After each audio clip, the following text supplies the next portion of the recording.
अब बात करेंगे राम मंदिर।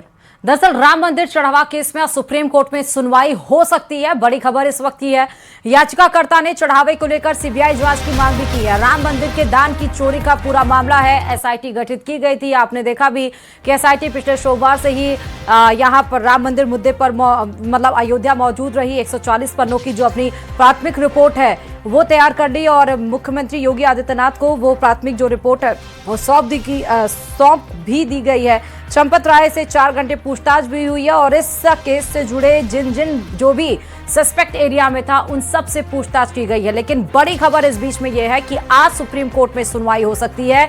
याचिकाकर्ता ने सीबीआई जांच की मांग की है। मुख्यमंत्री योगी आदित्यनाथ ने पहले ही कह दिया कि कोई भी दोषी हो उसे बख्शा नहीं जाएगा। लोगों के आस्था के साथ खिलवाड़ इस मुद्दे पर नहीं होगा।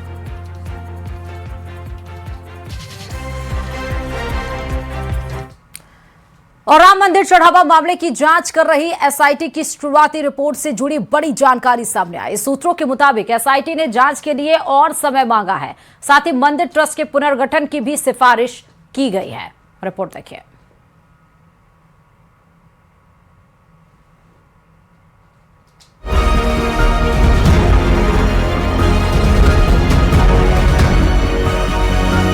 राम मंदिर चढ़ावा मामले की जांच कर रही एसआईटी की प्रारंभिक रिपोर्ट से जुड़ी बड़ी जानकारी सामने आई। सूत्रों के मुताबिक एसआईटी ने विस्तृत जांच के लिए और समय मांगा है। साथ ही मंदिर ट्रस्ट के पुनर्गठन की भी सिफारिश की है। रिपोर्ट में किसी प्रशासनिक अधिकारी को सीईओ नियुक्त करने, दान राशि का साप्ताहिक ऑडिट कराने और प्रतिदिन चढ़ावे की नकदी का रिकॉर्ड रखने की सलाह दी गई। सूत्रों के अनुसार ट्रस्ट महासचिव चंपत राय से भी पूछताछ की गई। वहीं एसआईटी ने जांच पूरी होने तक जिम्मेदार लोगों के अयोध्या छोड़ने पर रोक लगाने और सीसीटीवी डेटा स्टोरेज की अवधि 45 दिन से बढ़ाकर 180 दिन करने की भी सिफारिश की है। एसआईटी की रिपोर्ट में क्या है ये बताते हैं आप। जिम्मेदार लोगों के अयोध्या छोड़ने पर रोक, राम मंदिर ट्रस्ट के पुनर्गठन की सिफारिश, विस्तृत जांच के लिए एसआईटी को और समय मिले, प्रशासनिक अधिकारी सीईओ नियुक्त किया जाए, सीसीटीवी कैमरों के डेटा का स्टोरेज बढ़ाया जाए। शुरुआती जांच के बाद एसआईटी ने कुछ बदलाव की सिफारिश की है। सूत्रों की माने तो एसआईटी ने बदलाव की सिफारिश की है। राम मंदिर के मौजूदा प्रबंधन में बदलाव की सलाह दी है। प्रबंधन में पेशेवर तरीका अपनाने की सिफारिश की है। मैनेजमेंट के लिए सीईओ तैनात करने की सिफारिश की गई है। आज एसआईटी सीएम योगी को अपनी शुरुआती जांच रिपोर्ट सौंप सकती है, लेकिन इससे पहले इस पूरे मामले पर सियासत भी शुरू हो गई है। अखिलेश यादव ने एसआईटी जांच की निष्पक्षता पर सवाल उठाते हुए सीसीटीवी फुटेज गायब होने का मुद्दा उठाया है। तो वहीं डिप्टी सीएम ब्रजेश पाठक ने कहा कि जांच रिपोर्ट आने के बाद ही स्थिति साफ होगी। वहीं एसआईटी पर विपक्ष के सवालों को खारिज करते हुए तुष्टीकरण की राजनीति करने का आरोप लगाया। बहुत दुखद है, लोगों को बहुत ठेस पहुंची है। प्रभु राम के प्रति श्रद्धा और उनके प्रति जो लगाव है भारत के लोगों का, वो हम कभी किसी से तुलना नहीं कर सकते। लोग कभी ये स्वीकार नहीं कर सकते थे कि उनके चढ़ावे के बारे में भी ये खबरें आएंगी। सरकार ने एसआईटी जरूर बनाई है, लेकिन क्या एसआईटी को निष्पक्ष काम करने देंगे, ये भी एक सवाल है बड़ा। इनसे पूछिए कि जब बाबरी मस्जिद पर चंदा एकत्र होता उस पर आप नहीं बोले, आज तक क्या होगा? मदरसे अवैध चल रहे हैं उन पर बोलो। जो आपके मदरसे हैं वो कहाँ कहाँ गड़बड़ी किए हैं, बॉर्डर पर मदरसों में क्या हो रहा है, हमारी सरकार ने कार्रवाई की, उस पर एक शब्द बोलो। नहीं बोलेंगे अखिलेश जी, तुष्टीकरण की पॉलिटिक्स करते हैं। उधर राम मंदिर के चढ़ावे में कथित गबन और वित्तीय अनियमितताओं के मामले में आज इलाहाबाद हाईकोर्ट की लखनऊ बेंच अहम सुनवाई कर रही है। एक जनहित याचिका में चढ़ावे की रकम का सीएजी ऑडिट कराने, न्यायिक आयोग गठित करने और रिटायर्ड जज की निगरानी में जांच कराने की मांग की गई है। याचिकाकर्ता का आरोप है कि मामले में बड़े स्तर पर वित्तीय अनियमितताएं हुई हैं और एसआईटी जांच के साथ साथ स्वतंत्र न्यायिक जांच भी जरूरी है। अयोध्या राम मंदिर में कथित दान चोरी की चर्चाओं के बीच मंदिर में कई सारे बदलाव किए गए हैं। अब दान पात्र से नकदी निकालने और ले जाने की वीडियोग्राफी होगी। राम मंदिर में दान के पैसों की गिनती करने वाले लोग बदले गए हैं। इसके साथ ही बैंक की ओर से पैसों की गिनती में शामिल टीम को भी बदला गया है। साथ ही स्वयं सेवकों की ड्यूटी भी बदली गई है। निगरानी में भी अलग लोग लगाए गए हैं। पहले से निर्धारित नियमों का पालन अब सख्ती से किया जा रहा है। ड्रेस कोड सिस्टम लागू किया गया है। अब बिना जेब के कपड़ों में ही काउंटिंग रूम में एंट्री होगी। काउंटिंग रूम से निकलते हुए कर्मचारियों की फ्रिस्किंग भी होगी। इसके साथ ही सीसीटीवी पर अब लगातार निगरानी होगी। सूत्रों का दावा है कि जांच के बीच ही एसआईटी की ओर से इसका निर्देश मंदिर व्यवस्था से जुड़े लोगों को दिया गया। Bureau report, news 18।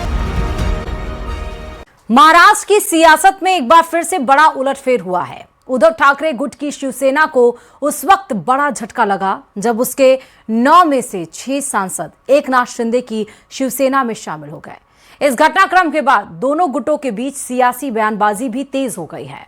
रिपोर्ट देखिए।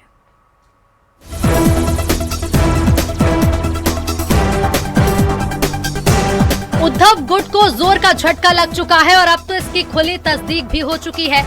पहले शिंदे जी के पीछे शिवसेना शिंदे गुट कहना पड़ता था, अब कोई गुट बचा नहीं है, एक ही शिवसेना हो गई। ऑपरेशन यशस्वी आहे आणि बॉडी एकदम सुदृढ आहे। आम्ही ऑपरेशन अर्धवट करत नाही, फुलप्रूफ करतो। उद्धव ठाकरे गुट के 6 सांसदों ने पार्टी छोड़कर उप मुख्यमंत्री एकनाथ शिंदे के नेतृत्व वाली शिवसेना का दामन थाम लिया। मुंबई में शिंदे के नंदन वन बंगले पर हुई इस बैठक के बाद बागी सांसदों ने प्रेस कॉन्फ्रेंस कर अपने फैसले का ऐलान किया। पार्टी बदलने वाले सांसदों में संजय देशमुख, नागेश पाटिल अष्टीकर, संजय जाधव, भाऊ साहेब वाकचौरे, संजय दीना पाटिल और ओम प्रकाश राजे निम्बालकर शामिल हैं। सांसदों के शामिल होने के बाद लोकसभा में शिंदे गुट की संख्या 7 से बढ़कर 13 हो गई है। उद्धव ठाकरे गुट 9 सांसदों से घटकर महज 3 सांसदों तक सिमट गया है और इसे 2022 के बगावत मामले के बाद शिवसेना में दूसरी बड़ी टूट माना जा रहा है। एकनाथ शिंदे ने इसे बाला साहेब ठाकरे के विचारों की जीत बताते हुए कहा कि 2022 में पार्टी और चुनाव चिन्ह बचाने के लिए शुरू हुई लड़ाई अब और मजबूत हुई। शिंदे ने दावा किया कि सांसदों ने असली शिवसेना का साथ चुना है। उधर इस घटनाक्रम से उद्धव ठाकरे गुट में नाराजगी साफ दिखाई दी। आदित्य ठाकरे ने सोशल मीडिया पर पार्टी छोड़ने वाले सांसदों पर निशाना साधते हुए उनकी वफादारी पर सवाल उठाए और लालच में फैसला लेने का आरोप लगाया। तो वहीं उद्धव ठाकरे लगातार बीजेपी और शिंदे गुट पर उनकी पार्टी तोड़ने का आरोप लगा रहे हैं। बताइए, सारी पार्टीज जो देश में जो आपने फोड़ी वो टाइम नहीं देते क्या? केजरीवाल जी टाइम नहीं देते क्या? ममता दीदी टाइम नहीं देते? ये सारी बकवास की बातें कर रहे हैं। इनको बेचना था खुद को, इसलिए बेच दिया। लोकसभा में बढ़ती संख्या ने एकनाथ शिंदे की राजनीतिक ताकत को और मजबूत किया, जबकि उद्धव ठाकरे के सामने संगठन को संभालने की नई चुनौती खड़ी हो गई। अब ऐसे में आने वाले स्थानीय निकाय और अन्य चुनाव से पहले महाराष्ट्र की राजनीति में बड़े बदलाव देखने को मिल सकते हैं। Bureau report, news 18। खबर आपको बता दें, कतर के रास लाफान इंडस्ट्रियल सिटी में हुए भीषण विस्फोट में 12 भारतीय नागरिकों की मौत हो गई है। कतर में भारतीय दूतावास ने इसकी पुष्टि कर दी है। भारतीय दूतावास ने मृतकों के परिजनों के प्रति गहरी संवेदना व्यक्त करते हुए बताया कि हादसे में घायल सभी लोग फिलहाल स्थिर हैं और उनका इलाज जारी है। इससे पहले कतर के गृह मंत्रालय ने स्पष्ट किया है कि बरजान गैस सप्लाई फैसिलिटी में प्लांट को दोबारा शुरू करने के दरमियान तकनीकी खराबी के कारण विस्फोट हुआ, जिसके बाद से आग लग गई। भारतीय दूतावास प्रभावित परिवारों की सहायता और पार्थिव शरीरों को भारत भेजने की व्यवस्था में जुटा हुआ है।